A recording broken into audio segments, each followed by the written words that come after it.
8. Lead us not into temptation. Reality and prayer. And lead us not into temptation, but deliver us from evil. Matthew chapter 6, verse 13. This petition of the Lord's Prayer can be more accurately translated as, "Deliver us from the evil one." Evil does not exist in the abstract. It is the mind, heart, and act of men who are against God and His law, supremely Satan. The reference here is not specific. It can mean either evil men or Satan himself. Sin and evil in the world have their origin in man's fall. We face no vague thing in the air which can be termed evil, but rather the actual malignancy of men and the evil works and things they have created. To pray, "Deliver us from evil," and to imagine evil as a vague something is to pray wrongly. All around us are evil men and their works. We see evil men attempting to build new towers of Babel and to control the minds and hearts of men. We must pray, therefore, "Deliver us from evil men and all their works, and from Satan." The first part of this petition is, "And lead us not into temptation." Temptation is the Greek peirasmon, trial or testing. The Scottish form was, "Let us not be sifted." This, then, definitely does not mean that God tempts us to evil. He does not. He does test us and sift us to refine us for His service. This is a good process, even a necessary one. This raises an important and necessary question. If being tested and tried is so good for us, why is it necessary to pray, "Lead us not into temptation"? Why does our Lord give the matter so prominent a place in prayer? The answer to this is in Scripture. A few key texts give us the answer. "For the rod of the wicked shall not rest upon the lot of the righteous, lest the righteous put forth their hands unto iniquity." Psalm 125, verse 3. "There hath no temptation taken you, but such as is common to man. But God is faithful, who will not suffer you to be tempted above that ye are able, but will with the temptation also make a way to escape, that ye may be able to bear it." 1 Corinthians chapter 10, verse 13. "Two things have I required of thee, deny me them not before I die. Remove far from me vanity and lies. Give me neither poverty nor riches. Feed me with food convenient for me. Lest I be full and deny thee, and say, Who is the Lord? Or lest I be poor and steal, and take the name of my God in vain." Proverbs chapter 30, verses 7 to 9.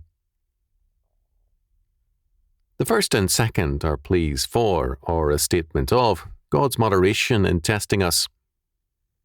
It is He who determines how much or how little testing we need, and what we can take.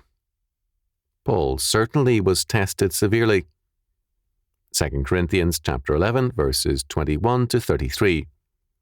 So too were many Christians whose names are unknown to us, both then and now. We have only to think of the sufferings of Christians in Red China and Red Russia to know how grim and savage this can be. The Lord alone knows our limits. We do not.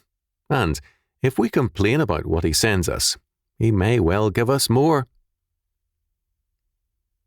Our consolation is that God is faithful, who will not suffer you to be tempted above that ye are able, but will with the temptation also make a way of escape, that ye may be able to bear it. 1 Corinthians chapter 10, verse 13. Every man's faith shall be tested, and God alone determines the nature of the testing. To complain against our lot is to complain against God. The statement in Proverbs chapter 30, verses 7 to 9 is Agur's, whose confession of faith is given in Proverbs chapter 30, verses 2 to 6. His confession and his prayer are marked by humility and self-knowledge. He wants neither riches nor poverty, because he is aware of the possibility of his waywardness in either case. Agur's prayer is thus, "Lead me not into temptation." But he asks this primarily by refusing to ask for wealth and by praying that he be spared poverty. Thus, when we pray, "Lead us not into temptation," we must, at the same time, cease from praying for those things which will place us in a need for testing. This can be, as with Agur, wealth or poverty. It can also be getting things we want, having too much leisure, undue success, an unclouded life, and much, much more. It can be anything that satisfies us and separates us from God, or it can be a spirit of discontent which separates us from Him. God, says Agur, is only a shield unto them that put their trust in Him. Proverbs chapter 30, verse 5. Thus, when the Lord commands us to pray, "Lead us not into temptation," He is requiring us to pray, "Thy will be done." Matthew chapter 6, verse 10, not ours.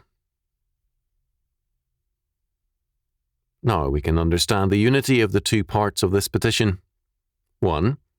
Lead us not into temptation. 2. But deliver us from evil, or the evil one. The testing referred to in the first part of the petition has reference to the evil in us. In A Litany 17, John Donne prayed to be delivered from tempting Satan to tempt us. We, by our pride, our rebelliousness, our determination that it is our will that must be done, and many more ways of asserting our will, ensure our testing and refining. To pray rightly, "Lead us not into temptation," means to pray against our own will. If we gain our will, if it is our will that is done, then we deliver ourselves into the hands of evil men, or even Satan. Wilson rightly observed, "Take all things that befall you as coming from God's providence, for your particular profit. And though they are evil in themselves, yet, as He permits, or does not think fit to hinder them, they may be referred to Him. God no sooner discovers in your heart an ardent desire of well-doing and of submitting to His will, but He prepares you occasions of trying your virtue, and therefore, confident of His love, receive cheerfully a medicine prepared by a physician that cannot be mistaken and cannot give you anything but will be for your good."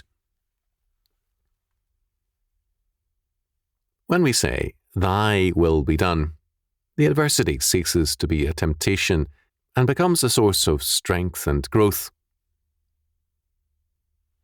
When we love ourselves or this world blindly, and we seek our happiness on earth, as Calvin said, the Lord makes sure that we are disturbed and molested.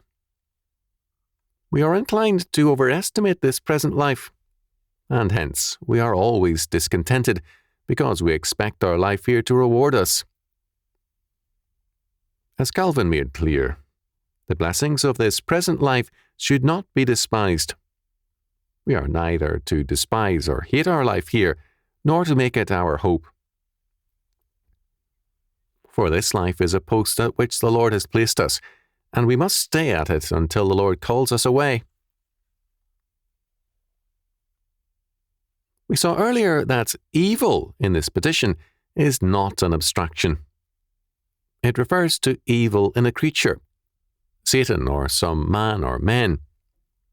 Similarly, we are not abstractions.